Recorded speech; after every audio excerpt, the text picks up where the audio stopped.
بسم اللہ الرحمن الرحیم۔ السلام علیکم ناظرین کرام۔ پیارے دوستو، حضرت بو علی شاہ قلندر کا شمار برِ صغیر کے اکابر صوفیاء کرام میں ہوتا ہے۔ آپ حضرت امام ابو حنیفہ رحمۃ اللہ علیہ کی اولاد میں سے تھے۔ آپ کے والد ماجد حضرت سالار فخر الدین کا تعلق کرمان سے تھا، جو کہ 6 صدی ہجری میں ہجرت کر کے پانی پت آباد ہو گئے تھے۔ حضرت بو علی شاہ قلندر صاحب کشف و کرامت ولی تھے۔ آپ نے اپنے کلام میں جذب و مستی اور کیفیت کا تذکرہ جا بجا فرمایا ہے۔ آپ کا کلام عارفانہ روایت کا ایک نمونہ ہے۔ آپ نے بچپن ہی میں قرآن مجید حفظ کرنے کے بعد دینی تعلیم حاصل کی اور اس سلسلے میں دہلی تشریف لے گئے۔ تعلیم سے فارغ ہونے کے بعد کئی سال تک دہلی کی ایک مسجد میں درس و تدریس اور فتاوی تحریر کرنے میں مشغول رہے۔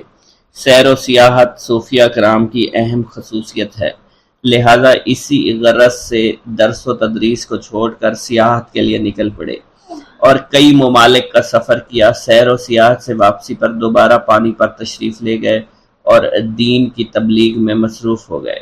آپ قطب الاقطاب حضرت خواجہ قطب الدین بختیار کاکی اوشی رحمۃ اللہ علیہ کے حلقہ ارادت میں شامل تھے۔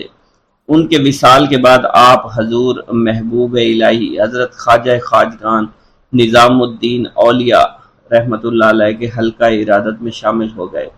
بو علی شاہ قلندر پر اکثر جذب و مستی کی کیفیت طاری رہا کرتی تھی، جس کی وجہ سے آپ کی زندگی کا ایک بڑا حصہ جذب و مستی کی حالت میں گزرا۔ جذب و مستی کی کیفیت کے باوجود آپ نے کئی یادگار کتب تصنیف کی، لیکن وقت کے ساتھ ساتھ وہ کتب ناپید ہوتی چلی گئی۔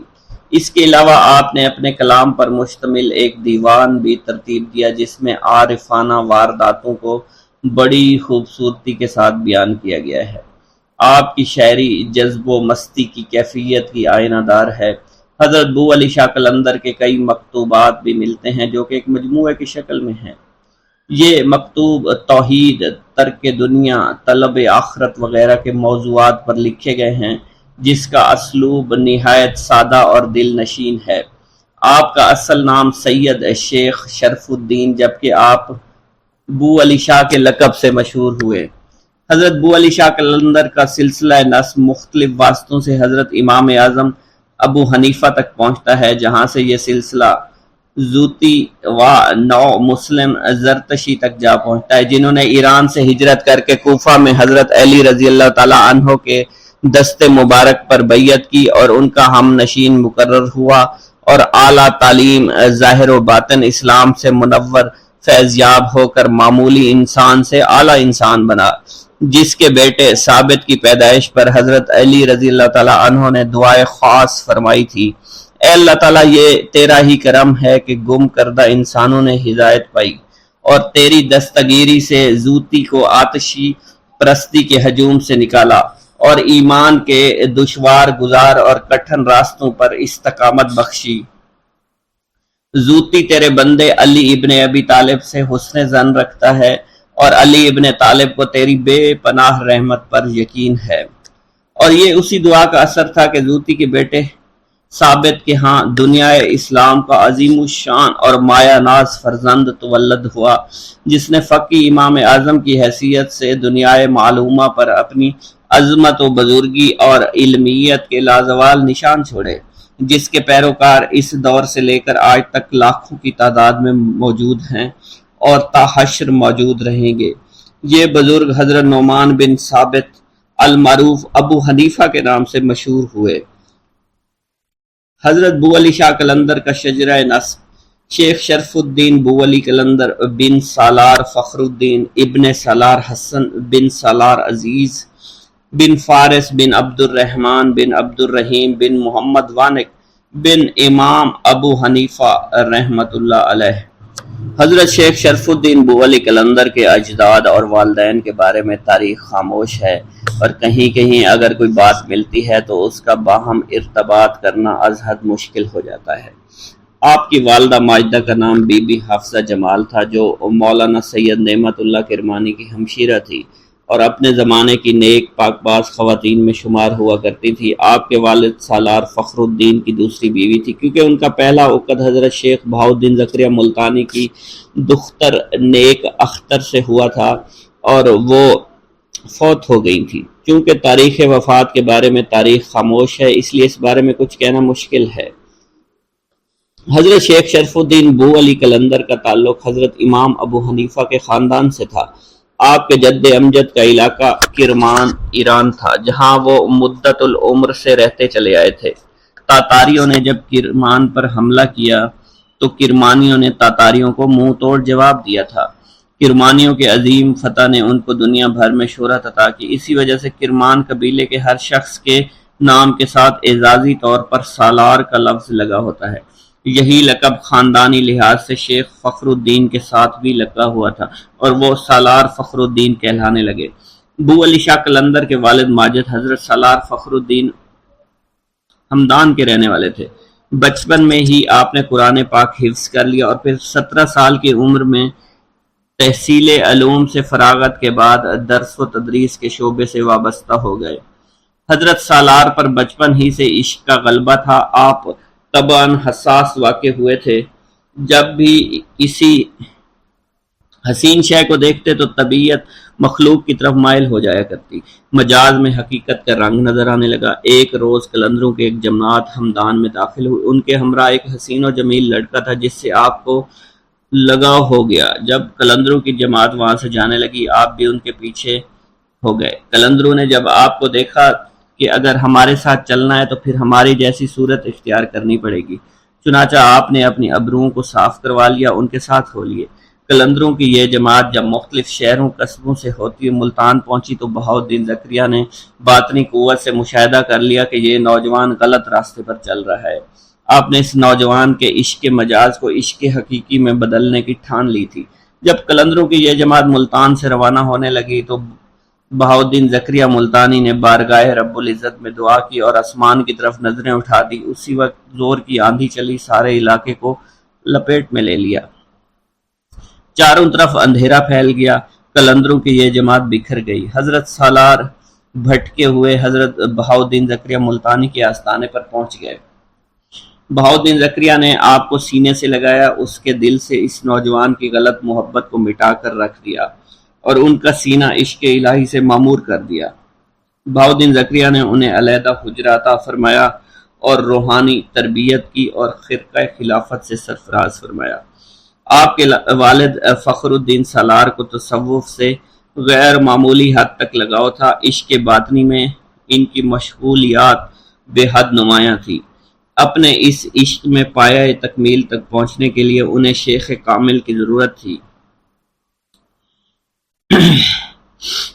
14 سال تک ریاضت، عبادت اور مجاہدے میں مشغول رہے اور نمایاں مقام تصوف حاصل کیا۔ آپ کی شرافت اور شغل باطن سے پوری طرح مطمئن ہونے کے بعد حضرت سید محمد کرمانی نے اپنی بہن حافظہ جمال سے نکاح کر دیا، جو اپنے دور کی عفت مآب اور نیک خاتون تھی۔ اس خاتون کے وطن سے شادی سے پہلے اللہ تعالیٰ نے سالار فخر الدین کو لڑکا عطا فرمایا۔ اس کا نام سید کرمانی نے نظام الدین رکھا اور اس کی ظاہری باطنی تربیت کا بیڑا شاہ محمد کرمانی نے اٹھایا۔ جب نظام الدین جوان ہوئے، ان کو فکر معاش ہوئی اور اپنے علاقے کرمان سے ہجرت کر کے پانی پت روانہ ہو گئے۔ حضرت سالار فخر الدین نے نظام کو کئی خطوط لکھے اور ملاقات کی خواہش کا اظہار کیا، مگر شاہی ملازمت سے چھٹی نہ ملی، جس کی وجہ سے وہ اس خواہش کے اظہار میں ہی تکمیل سے مجبور ہوئے اور وطن واپس نہ جا سکے۔ جب معاملہ از حد بے قراری اور اداسی کی انتہا تک پہنچا تو مجبوراً اپنی بیوی کو لے کر پانی پت کی جانب روانہ ہوئے۔ بالآخر طویل مسافت طے کر کے بروز جمعہ اپنے بیٹے نظام الدین کے پاس پانی پت پہنچ گئے اور اسی طرح دونوں باپ بیٹا باہم ملے۔ اس سے ان کے اندر خوشی کی سرشاری اور بے تابی محبت کی ایسی لہر پیدا ہوئی کہ والدین اپنے بیٹے نے ایک دوسرے سے جدا ہونا گوارا نہیں کیا اور والدین متفقہ فیصلے کے بعد نظام الدین کے پاس رہنے لگے۔ آپ کی تاریخ کا سال نہیں مل سکا، البتہ آپ کا مزار مبارک پانی پت کے شمالی جانب موجود ہے۔ مکتوب بو علی شاہ قلندر رحمۃ اللہ علیہ۔ مکتوبات آپ کے مرید اختیار الدین کے نام ہیں، اور یہ مکتوب سالک کے لیے ایک رہنما کی حیثیت رکھتے ہیں۔ ان مکتوبات میں عشق و محبت، اسرار و رموز، ترک دنیا اور حقیقت کے راز آشکار کیے گئے ہیں۔ ذیل میں نمونہ کے طور پر مکتوبات کے کچھ حصے پیش کیے جا رہے ہیں۔ نمبر 1، عاشق نے اپنے عشق سے تمہارے وجود کا ملک بنایا ہے تاکہ اپنے حسن و جمال کو تمہارے آئینہ میں دیکھ سکے اور تم کو اپنے رازدان جانے، اور اس کا یہ فرمان تمہاری ہی شان میں ہے، انسان میرا بھید ہے، لہذا تم بھی عشق بنو تاکہ اس کے حسن کا جلوہ دیکھ سکو اور اس دنیا کی بجائے اس دنیا کی پہچان کرو جو کہ حضرت محمد مصطفیٰ صلی اللہ علیہ وآلہ وسلم کی ملکیت ہے۔ اپنی تخلیق کا راز جاننے کی کوشش کرو کہ تمہیں تخلیق کرنے کے پیچھے اس کا کون سا راز کار فرما ہے۔ اے دوست، تمہیں کچھ معلوم بھی ہے کہ خیال اور فکر کا کیا حل ہوا ہوگا؟ جب وہ تم کو نظر آئے گا تو تم کو معلوم ہوگا کہ یہ قسمت میں لکھا تھا تمہارے سامنے آ گیا۔ نمبر 3، اے دوست، جب اللہ تبارک و تعالیٰ تم پر اپنے انعامات و کرامات کی بارش شروع کرتا ہے تو تم کو تم سے دور کر دیا جاتا ہے اور یہ عشق کا آغاز ہوتا ہے۔ پھر وہ تم پر حسن ظاہر کرتا ہے، اور جب تم اس حسن کا مشاہدہ کرنے لگو تو معشوق کو پہچاننے لگتے ہو، اور پھر عاشق بن کر معشوق ہو جاؤ۔ اسی معشوقی کے ذریعے ہی سے تم اس عاشق کی پہچان کر پاؤ گے۔ حضرت بو علی شاہ قلندر کا یہ دیوان عشق و مستی کی کیفیت کی پرجلال اور بلند آہنگ تعبیر ہے۔ اس کے لب و لہجے اور زبان و بیان میں ایک قادرانہ، حاکمانہ، زور آور دعا پائی جاتی ہے۔ حضرت بو علی قلندر نے عشق کی عظمت کو حسن کے مقابلے میں ابھارنے کی کوشش کی ہے، اور یہ ان کے قلندرانہ مزاج کا اظہار ہے۔ بو علی شاہ قلندر کا دیوان اشعار کی حیت، ترکیب ہستی اور حسن و امتزاج کے لحاظ سے شاہبیت کا درجہ رکھتے ہیں، اور قارئین کرام اہل ذوق حضرات کے لیے ان کی ہر غزل، ہر شعر، ہر مصرع، ہر لفظ ہزاروں خوشہ انگوز سمیٹے نظر آتا ہے۔ حضرت بو علی شاہ قلندر کے دیوان میں سے انتخاب کردہ غزلوں کو بما تشریح پیش کیا گیا ہے۔ اس دیوان میں میں نے جب سے محبوب کا چہرہ دیکھا اپنے آپ کو بھلا دیا، اور میں محبوب کا حسن دیکھ کر مست ہو چکا ہوں۔ بو علی شاہ قلندر فرماتے ہیں، میں جس طرف بھی نظر کرتا ہوں مجھے اس کے سوا کچھ دکھائی نہیں دیتا۔ میرے نزدیک وہ مومن اور کافر میں یکساں ہے، مجھے اس کے عذاب کا کوئی ڈر نہیں، نہ ہی ثواب کی کچھ امید ہے۔ یہ اس کی مرضی ہے، وہ چاہے تو مجھے جنت میں ڈال دے، چاہے تو جہنم میں ڈال دے۔ میری جنت تو اس کا دیدار اور اس سے دوری میرے لیے دوزخ سے بڑھ کر ہے۔ اس کا قرب میرے لیے سب کچھ ہے۔ وہ عطا کرنے والا ہے، میں خطا کرنے والا ہوں، اور جتنے میری گناہ زیادہ ہیں اتنی ہی اس کی رحمت زیادہ ہے۔ جب مجھ جیسے غافل کی آنکھ کھلتی ہے تو اس کی وحدت ظاہر ہوتی ہے۔ عشق کو آسان سمجھنے والوں اس کی وسعت سے غافل ہو۔ اگر تم عشق کے سمندر میں غوطہ زن ہو تو تمہیں پتہ چلے کہ یہ ایک ایسا سمندر ہے جس کا کوئی کنارہ نہیں۔ اگر میں اس کے عشق میں ڈوب کر ایک مستانہ نعرہ بلند کروں تو دنیا کا نظام ایک ہی لمحے میں بگڑ جائے۔ حضرت بو علی شاہ قلندر فرماتے ہیں کہ دوست تو محبوب کی صورت کو ہزاروں سجدے کرتے ہیں، لیکن کسی نے تیری وفا کے باغ سے کوئی پھل نہیں کھایا ہے۔ اسرائیل علیہ السلام بھی تیری صورت کے آشنا نہیں، ورنہ وہ یہ نہ کہتے کہ یار سجدے سے بے نیاز ہیں۔ اور جو لوگ تیری صورت پرستی کے منکر ہیں وہ خود میں آپ اپنے وقت کے عیسیٰ علیہ السلام ہیں، لیکن حقیقت میں گدھے کی دم ہے۔ آپ فرماتے ہیں کہ جو لوگ بت کی عبادت کرتے ہیں وہ دھوکے میں ہیں، اور اگر وہ تیرے چہرے کے ایک نقطے سے باخبر ہوتے تو ایسا کبھی نہ کرتے۔ حضرت آدم علیہ السلام کو سجدہ تو چہرے کے لیے کیا گیا کیونکہ تیرے عشق تو ہر پردے میں سے دیکھ لیتے ہیں۔ تیرے چہرے کا جمال تو ہم بہرہ بار میں دیکھتے ہیں۔ اس کوچے میں انا الحق کا نعرہ لگانے والے معتبر نہیں ہیں۔ حضرت بو علی شاہ قلندر فرماتے ہیں کہ مجھے قلندری تو تیرے جمال کی بدولت ہی نصیب ہوئی، اور اس کا انکار کرنے والے عشق کے راز سے بے خبر ہیں۔ بو علی کی وجہ تسمیہ۔ حضرت شیخ شرف الدین المعروف حضرت بو علی قلندر کو سلسلہ کلندری میں بلند مقام حاصل ہے۔ آپ اپنے نام شرف الدین کی بجائے اپنے لقب بو علی کی وجہ سے مشہور ہوئے۔ آپ کے لقب بو علی کی وجہ تسمیہ کتب سیر میں مذکور ہے۔ ذیل میں مشہور واقعات پیش کیے گئے ہیں جن کا تذکرہ متعدد کتب سیر میں کیا گیا ہے۔ کتب سیر میں بیان کیا گیا ہے کہ آپ 12 برس تک دریا میں کھڑے رہے، حتیٰ کہ آپ کے جسم مبارک کا گوشت مچھلیاں کھا گئیں۔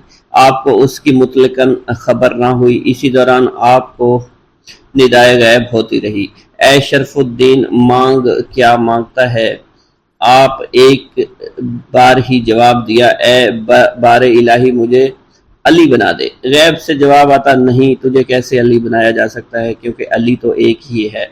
کتب سیر میں درج ہے آپ اسی حالت میں 12 برس تک دریا میں کھڑے رہے۔ آخر غیب سے ندا آئی، اے شرف الدین اپنی ضد سے باز آ جا، کچھ اور مانگ لے۔ آپ نے فرمایا، میں بھلا اور کیوں مانگوں، مجھے تو بس علی بنا دے۔ ندائے غیب ہوئی، اچھا تو یوں کرتے ہیں کہ تجھے علی کی بو عطا کر دیتے ہیں۔ چنانچہ آپ کو حضرت علی المرتضیٰ رضی اللہ تعالی عنہ کی بو عطا فرما دی گئی، اس لیے آپ کو بو علی قلندر کہا جاتا ہے۔ روایت سے معلوم ہوتا ہے کہ آپ کے پاس سے حضرت علی المرتضیٰ کی خوشبو آیا کرتی تھی۔ اسی خوشبو کی بدولت دھیرے دھیرے سب لوگوں نے آپ کو بو علی کہنا شروع کر دیا اور آپ کے اصل نام سے زیادہ مشہور ہوا۔ ایک اور روایت میں بیان ہوتا ہے کہ حضرت بو علی قلندر 12 برس تک دریا میں کھڑے رہے۔ اسی دوران آپ کے جسم مبارک کا گوشت مچھلیاں کھا گئی، مگر آپ بدستور کھڑے رہے۔ ہم نے تیری عبادت اور اطاعت کو قبول کر لیا، جو مانگتا ہے اب مانگ لے۔ ندائے غیبی سے آواز آئی۔ آپ نے عرض کی، بارگاہ الہی، تجھ سے میں تجھی کو مانگتا ہوں، میں تو یہیں کھڑا رہوں گا اور تیری عبادت میں دم توڑ دوں گا۔ غیب سے ندا آئی، پانی سے باہر نکل، تجھ سے بہت کام لینے ہیں۔ آپ نے عرض کیا، میں خود تو نہیں نکلوں گا۔ اسی وقت ایک بزرگ نے گود میں اٹھا کر کھڑا کر دیا۔ آپ نے جھنجلا کر کہا، اے شخص تو کون ہے جس نے میری 12 سال کی محنت ضائع کر دی؟ میں منزل مقصود پر پہنچنے والا تھا۔ انہوں نے عرض کی، اے شرف الدین میں علی ابن ابی طالب ہوں، دیکھ لے۔ آپ فوراً قدموں میں گر پڑے اور حضرت علی المرتضیٰ نے آپ کو نعمت باطنی سے مالا مال کر دیا، جس پر تمام دینی دنیاوی علوم روشن ہو گئے اور دنیا و مافیہ سے غافل اور مست الست ہو گئے۔ اسی روز سے آپ کو بو علی کہا جانے لگا۔ بسم اللہ الرحمن الرحیم۔ حضرت بو علی شاہ قلندر پر اکثر کیفیت جذب و سکر طاری رہتی تھی۔ آپ کئی دن اس حالت میں مستغرق رہتے تھے اور اپنے ظاہر کے بارے میں آپ کو کچھ ہوش باقی نہ رہتی تھی۔ کتب سیر میں مذکور ہے، ایک مرتبہ کیفیت جذب و سکر میں آپ اس قدر مغلوب ہوئے کہ کئی دنوں تک ظاہری ہوش نہ رہا۔ اسی حالت میں آپ کی ریش مبارک بہت بڑھ گئی۔ پانی پت کے مفتی حضرات نے آپ پر زور دیا کہ اپنی ریش مبارک کو کٹوائیں اور اسی شرعی حالت میں لائیں۔ چونکہ آپ پر کیفیت سکر طاری تھی، اس لیے آپ نے ان کی باتوں پر توجہ نہ دی اور اپنی حالت میں مست رہے۔ ایک دن تنگ آ کر پانی پت کے مشہور مفتی ضیاء الدین نے آپ کی خدمت میں حاضر ہو کر کینچی منگوائی اور آپ کی ریش مبارک کو پکڑ کر کینچی سے کاٹ دیا اور کاٹ کر شرعی حالت میں کر دیا۔ آپ اسی دوران خاموش بیٹھے رہے۔ جب مفتی ضیاء الدین واپس چلے گئے تو آپ نے فرمایا، اے ریش، تو کتنی مبارک ہے جو دوبارہ شرعی حالت میں آ گئی۔ حضرت بو علی قلندر پر کئی مرتبہ ایسی کیفیت طاری ہوتی تھی کہ اسی دوران چڑیا کا چہکنا بھی آپ کو ناگوار محسوس ہوتا تھا۔ ایسے موقع پر آپ کیفیت جلال میں ہوتے، جب کسی چیز کی طرف نظر کرتے تو وہ چیز جل کر راکھ ہو جایا کرتی۔ کتب سیر میں مذکور ہے کہ ایک مرتبہ آپ اسی کیفیت میں بیٹھے تھے کہ ایک بارات کا نزدیک سے گزر ہوا۔ بارات ڈھول کی تھاپ میں شور مچاتی ہوئی نزدیک سے گزری۔ آپ کو یہ ناگوار گزرا۔ آپ نے جلالی کیفیت میں نظر اٹھا کر بارات کی طرف دیکھا تو بارات غائب ہو گئی۔ ادھر جب بارات مقررہ وقت پر دلہن کے گھر نہ پہنچی تو انہوں نے پریشانی کی حالت میں بارات کو تلاش کرنا شروع کر دیا۔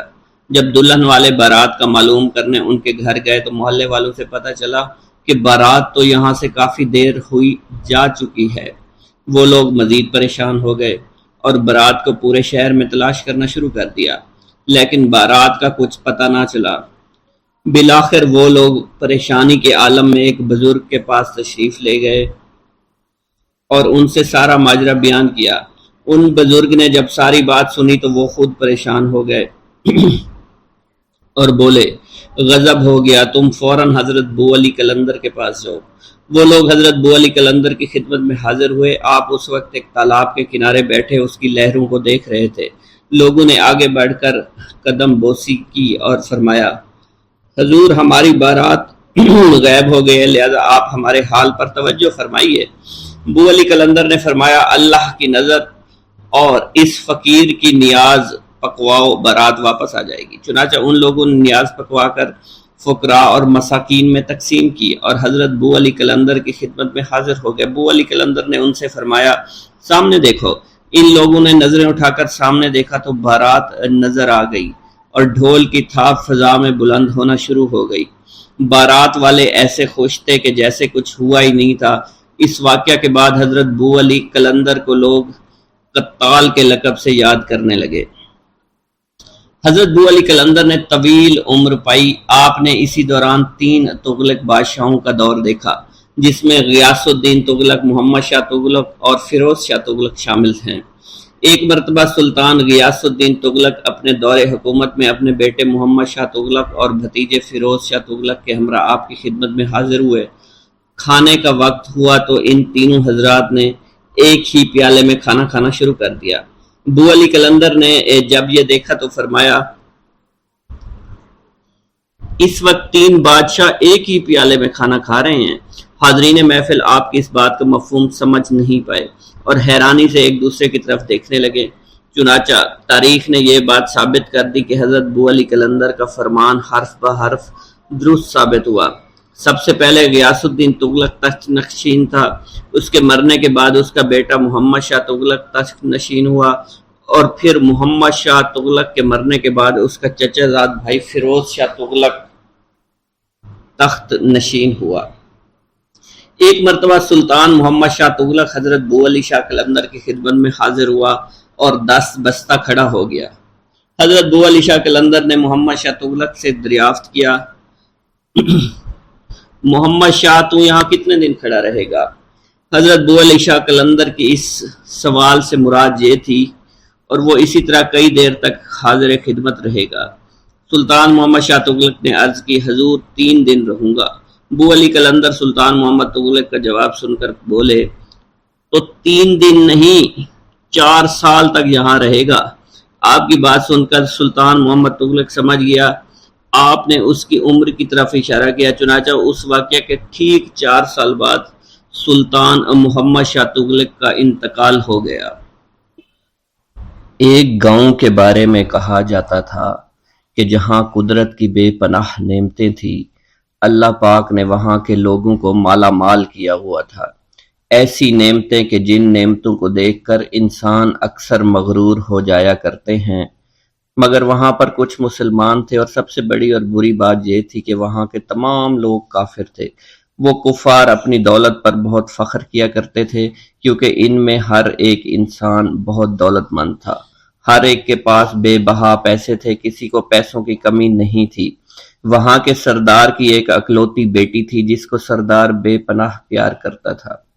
اس سردار کی بیٹی بے پناہ مغرور، ظالم، گھمنڈی تھی۔ وہاں پر غریب لوگ صرف مسلمان ہی تھے، تمام کافر ایک دوسرے کی مدد کیا کرتے تھے، لیکن مسلمانوں کی مدد کرنے والا وہاں پر کوئی نہ تھا۔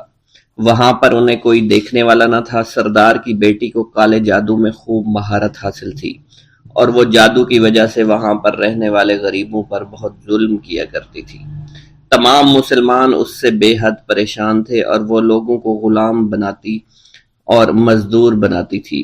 اگر ان میں کوئی اس کی بات نہ مانتا تو اس کو قیدی بنا کر اپنے اشاروں پر نچایا کرتی تھی۔ اس بستی میں چونکہ اکا دکا مسلمان تھے جن کا کوئی پرسان حال نہیں تھا، کوئی بھی ان کو بچانے والا نہیں تھا۔ جب وہ سردار کی بیٹی کے ظلم حد سے بڑھ گئے تو مسلمانوں میں سے ایک بوڑھے شخص نے اللہ کے حضور گڑ گڑا کر دعائیں کی، اے اللہ ہمارے چند نسلیں جو یہاں پر بچی ہوئی ہیں ان نسلوں کو تو بچا لے۔ یہ سردار کی بیٹی جس نے ہمارا جینا دشوار کر رکھا ہے، یہاں کوئی بھی انسان ہمارا حال نہیں پوچھتا، اور نہ ہی ہمارے پاس مال و دولت ہے اور نہ ہی ہمارے پاس جسمانی طاقت بچی ہے۔ یا اللہ ہمارے لیے کوئی ایسا بندہ بھیج جو نہ صرف طاقتور ہو بلکہ اس جادوگرنی یعنی سردار کی بیٹی کو بھی ہرا سکے۔ اللہ رب العزت نے اس بوڑھے کی دعا کو قبول فرمایا اور یوں اس جگہ پر ایک اللہ والے کو بھیج دیا، اور وہ اللہ والے ایسے ہی بستی میں داخل نہیں ہوئے بلکہ ایک دن کچھ عجیب واقعہ ہوا۔ ان کافروں کا سردار جنگل میں سیر سپاٹے کرتے ہوئے نکلا تھا، بڑی شان سے چلتا ہوا وہ سفر کر رہا تھا۔ اچانک ایک زہریلا سانپ اس کے سامنے آیا۔ اس زہریلے سانپ نے بادشاہ کو ڈس لیا اور وہ بے ہوش ہو کر زمین پر گر پڑا اور تڑپنے لگا۔ اس کے جو ساتھی تھے انہوں نے جب اپنے سردار کو یوں تڑپتا ہوا دیکھا اور سردار کی غیر حالت دیکھی تو کہ جسے ایک زہریلے سانپ نے کاٹ لیا ہے، تو وہ فوراً اسے اٹھا کر گھر لے آئے تاکہ اسے بچانے کے لیے کچھ کیا جا سکے۔ اس لڑکی نے اپنے باپ کی جب یہ حالت دیکھی تو اپنے آس پاس کے بڑے بڑے حکیموں کو بلایا، لیکن عجیب بات یہ تھی کہ لاکھ کوشش کے باوجود زہر نکالنے میں سارے ناکام ہو رہے تھے اور زہر تیزی کے ساتھ اس کے جسم میں پھیلتا چلا جا رہا تھا۔ لیکن اسی وقت وہاں ایک درویش کی آمد ہوئی، ایک اللہ والے آئے، ان اللہ پاک نے اس مقصد کے تحت وہاں بھیجا تھا۔ اس اللہ کے ولی نے سردار کے گھر پر پہنچ کر دروازے کو کھٹکھٹایا۔ نوکروں نے پوچھا کون ہو، کس سے ملنا ہے؟ اس نے کہا میں نے سنا ہے کہ یہاں کے سردار کو سانپ نے ڈس لیا ہے۔ نوکر کہنے لگے کہ تمہیں کیسے پتا چلا کہ یہاں کے سردار کو سانپ نے ڈس لیا ہے؟ تم تو ہمیں اجنبی لگتے ہو، ہم نے تمہیں آج تک یہاں نہیں دیکھا ہے۔ اس نے کہا میں مسافر ہوں اور مجھے خبر ملی ہے کہ یہاں کے سردار کو ایک زہریلے سانپ نے ڈس لیا ہے اور کوئی بھی اس کا علاج نہیں کر پا رہا۔ نوکروں نے کہا تم کون ہو؟ اللہ والے نے کہا میں حکیم ہوں اور میں ان کے علاج کی غرض سے یہاں آیا ہوں۔ وہ نوکر اللہ والے کی حالت دیکھ کر ہنسنے لگے کیونکہ آپ نے پھٹے پرانے کپڑے پہن رکھے تھے اور دیکھنے سے بہت غریب معلوم ہوتے تھے۔ وہ نوکر کہنے لگے کہ اتنے بڑے سردار کا علاج کرو گے؟ ارے یہاں تو اس کے پاس بڑے بڑے حکیم بلائے گئے ہیں، ہمارے سردار کے پاس پیسوں کی کوئی کمی نہیں ہے، اور وہ تم جیسے غریب سے بھلا کیوں علاج کروائیں گے؟ درویش نے کہا اگر تم چاہتے ہو تمہارے سردار کی جان بچ جائے پھر مجھے اندر جانے دو۔ غلام کہنے لگا ٹھیک ہے ہم اندر جا کر اجازت لے کر آتے ہیں۔ نوکر اندر گئے، سردار کی بیٹی سے کہا ایک غریب آیا ہے، کپڑوں سے فقیر معلوم ہوتا ہے لیکن کہتا ہے میں سردار کا علاج کر سکتا ہوں اور میں سردار کا علاج کروں گا۔ جو زہر تیزی کے ساتھ جسم میں پھیل رہا ہے میں اس کو باہر نکال پھینک کروں گا۔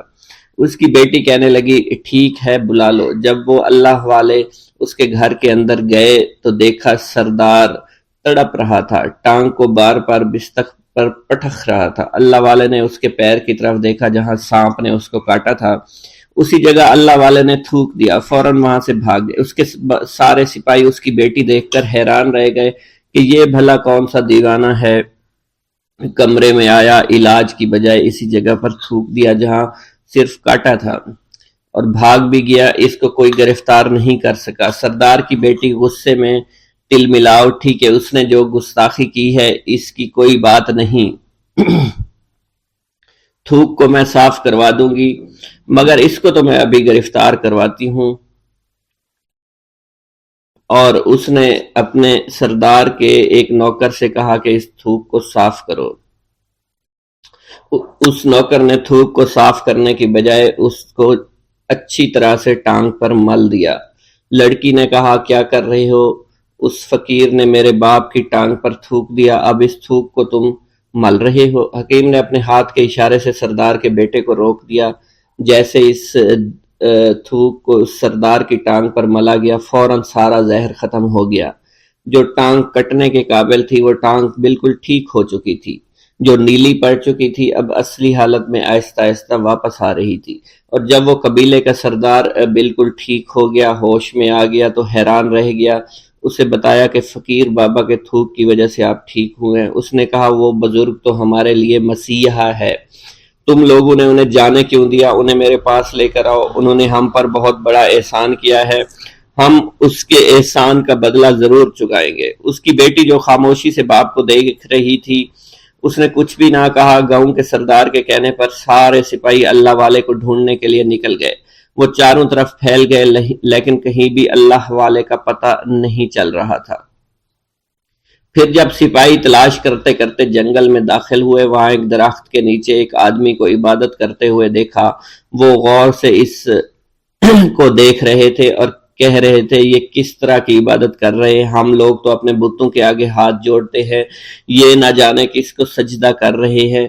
خیر، عبادت کے فوراً بعد اللہ والے کو پکڑ لیا، گاؤں کے سردار کے سامنے پیش کیا۔ وہ کہنے لگا، آپ کون ہیں اور کہاں سے آئے ہیں؟ سب سے پہلے تو میں گستاخی کی معافی چاہتا ہوں، میرے لوگوں نے آپ کے ساتھ بڑی بدتمیزی کی، لیکن آپ کی وجہ سے آج میں زندہ ہوں۔ ہم گناہ گاروں کی وجہ سے آپ جیسے لوگوں کو بہت تکلیف ہوئی ہے، اس لیے میں معذرت چاہتا ہوں۔ آپ سے درخواست کرتا ہوں کہ آپ میری طرف سے یہ قیمتی لباس یعنی کپڑے اور عربی گھوڑا قبول کیجئے۔ اللہ والوں نے اس کی طرف مسکرا کر دیکھا اور کہا، یہ گھوڑا، یہ لباس بہت قیمتی ہے، مگر یہ لباس پہن کر اس گھوڑے کے لیے گھاس کاٹوں گا تو کیا اچھا لگوں گا؟ سردار نے کہا، فکر نہ کریں، گھوڑے کے ساتھ ساتھ ہم آپ کو نوکر بھی دیں گے۔ اللہ والے نے کہا کہ اتنی مال و دولت اور نوکروں کے ساتھ میں اکیلا رہوں گا؟ گاؤں کا سردار بولا، حضور آپ کی یہ بات سن کر میں سوچ میں گم ہو گیا ہوں، لیکن یہ میری بیٹی آپ کے سامنے حاضر ہے۔ بیٹی حیرت سے اپنے باپ کو دیکھ رہی تھی کہ میرا باپ اب کیا کہنے والا ہے۔ سردار نے کہا، میری بیٹی جسے آپ نے دیکھ لیا ہے، اس کی شادی میں آپ سے کر دوں گا، مگر ایک شرط ہے کہ آپ کو اپنے مذہب کو چھوڑنا پڑے گا۔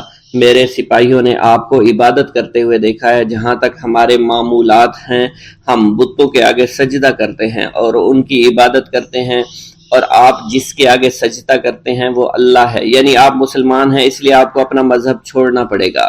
کیا آپ ایسا کر سکتے ہیں؟ اللہ والے نے کہا کہ مجھے ایک بات بتائیے، آپ سب کچھ دیکھ رہے ہیں، آپ نے مجھے یہ بھی دعا دی کہ میری اولادیں ہوں اور آپ کی نسل آپ کی بیٹی سے چلے گی۔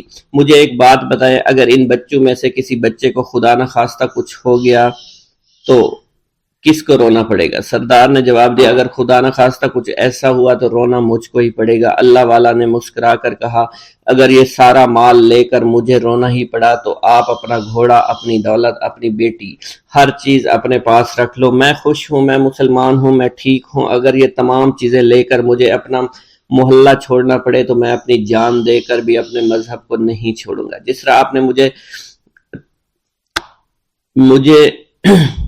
نوازا ہے، میں اسی رب کے دین کو چھوڑ کر چلا جاؤں گا۔ صرف چند پیسوں کی خاطر میں ہر دن پیسہ نہیں کر سکتا، اور اپنی درویشی میں بہت خوش ہوں۔ اللہ نے مجھے جس مقصد کے لیے بھیجا تھا وہ میرا مقصد پورا ہو جائے گا۔ گاؤں کے سردار نے پوچھا، یہ کہہ کر وہ اللہ والے جانے لگے تو سردار نے درویش کو رک جانے کا کہا اور کہنے لگے، میں نے مال دے کر تمہیں آزمایا اور تمہیں پرکھا، لیکن تم اپنے مذہب کو چھوڑنے پر راضی نہیں ہو۔ اگر تم یہی سب کرنے آئے تھے تو تمہیں اس بات کا ڈر نہیں؟ کیا تم نہیں جانتے ہم کتنے طاقتور ہیں، اور میری بیٹی اپنے عمل میں اتنی ماہر ہے کہ تمہیں یہاں کھڑے کھڑے ابھی جنگلی جانور بنا سکتی ہے۔ اللہ والے نے کہا کہ اس نے جنگلی جانور کمزور لوگوں کو بنایا ہوگا، یہ مجھے جانور بنا کر تو دکھائے۔ اس سے پہلے کہ گاؤں کا سردار اپنی بیٹی سے کچھ کہتا کہ اس پر وار کرو، اللہ والے نے جادوگرنی پر ایسی پھونک ماری کہ وہ اسی وقت ایک بہت بڑی چھپکلی بن گئی۔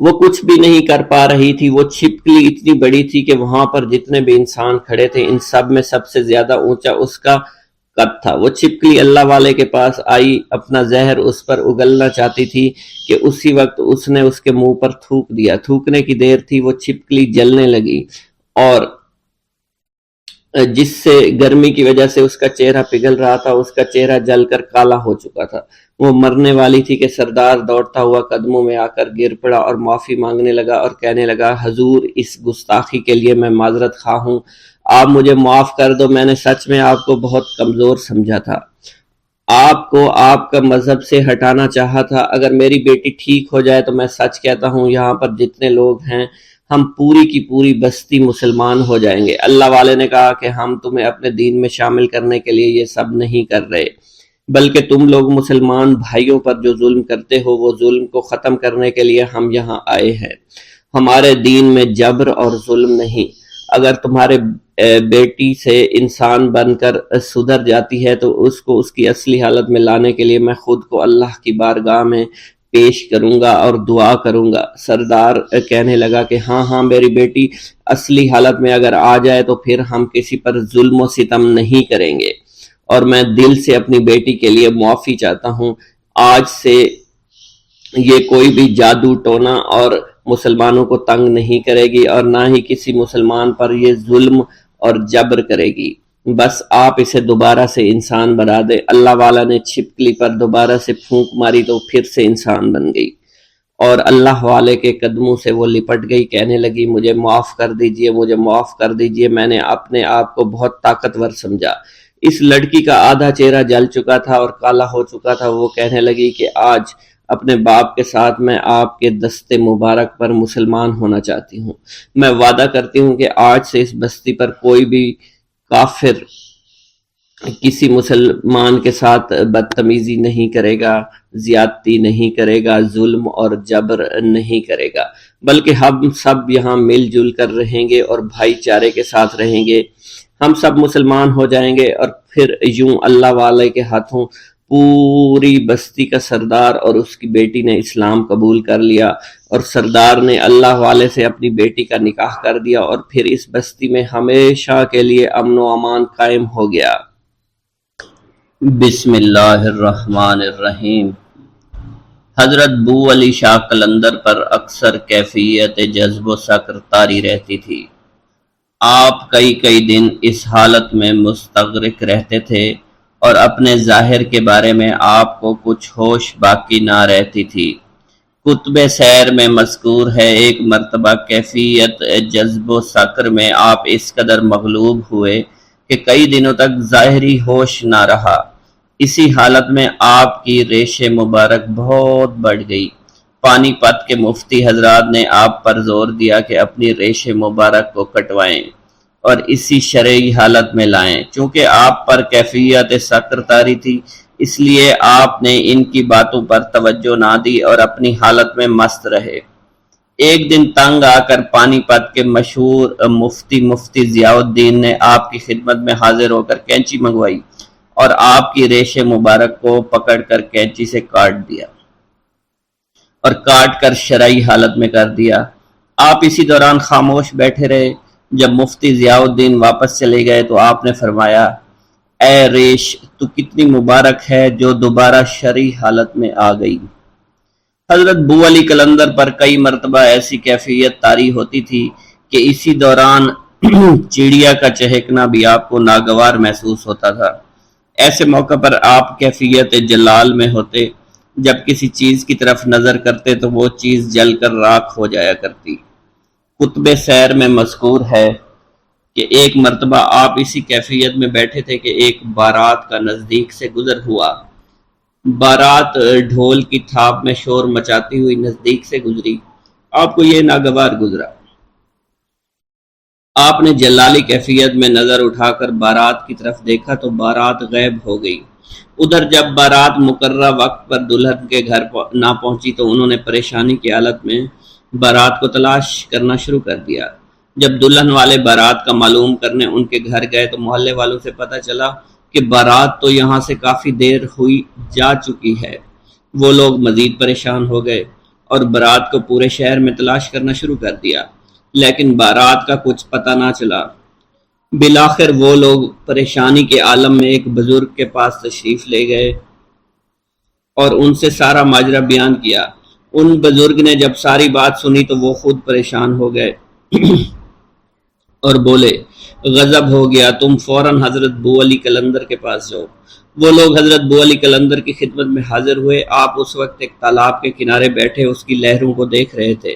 لوگوں نے آگے بڑھ کر قدم بوسی کی اور فرمایا، حضور ہماری بارات غائب ہو گئی ہے، لہذا آپ ہمارے حال پر توجہ فرمائیے۔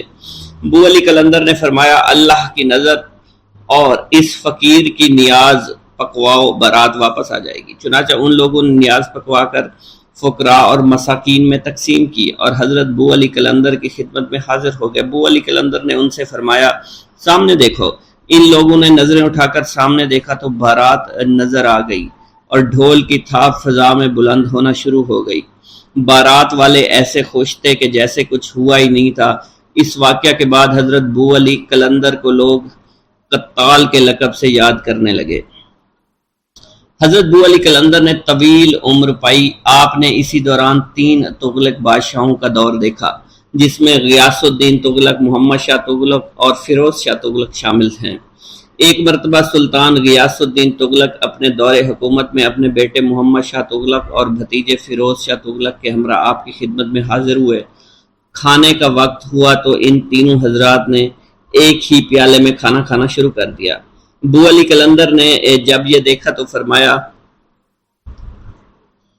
اس وقت 3 بادشاہ ایک ہی پیالے میں کھانا کھا رہے ہیں۔ حاضرین محفل آپ کی اس بات کا مفہوم سمجھ نہیں پائے اور حیرانی سے ایک دوسرے کی طرف دیکھنے لگے۔ چنانچہ تاریخ نے یہ بات ثابت کر دی کہ حضرت بو علی قلندر کا فرمان حرف بہ حرف درست ثابت ہوا۔ سب سے پہلے غیاث الدین تغلق تخت نشین تھا، اس کے مرنے کے بعد اس کا بیٹا محمد شاہ تغلق تخت نشین ہوا، اور پھر محمد شاہ تغلق کے مرنے کے بعد اس کا چچا زاد بھائی فیروز شاہ تغلق تخت نشین ہوا۔ ایک مرتبہ سلطان محمد شاہ تغلق حضرت بو علی شاہ قلندر کی خدمت میں حاضر ہوا اور دست بستہ کھڑا ہو گیا۔ حضرت بو علی شاہ قلندر نے محمد شاہ تغلق سے دریافت کیا، محمد شاہ تو یہاں کتنے دن کھڑا رہے گا؟ حضرت بو علی شاہ قلندر کی اس سوال سے مراد یہ تھی، اور وہ اسی طرح کئی دیر تک حاضر خدمت رہے گا۔ سلطان محمد شاہ تغلق نے عرض کی، حضور 3 دن رہوں گا۔ بو علی قلندر سلطان محمد تغلق کا جواب سن کر بولے، تو 3 دن نہیں 4 سال تک یہاں رہے گا۔ آپ کی بات سن کر سلطان محمد تغلق سمجھ گیا۔ آپ نے اس کی عمر کی طرف اشارہ کیا۔ چنانچہ اس واقعہ کے ٹھیک 4 سال بعد سلطان محمد شاہ تغلق کا انتقال ہو گیا۔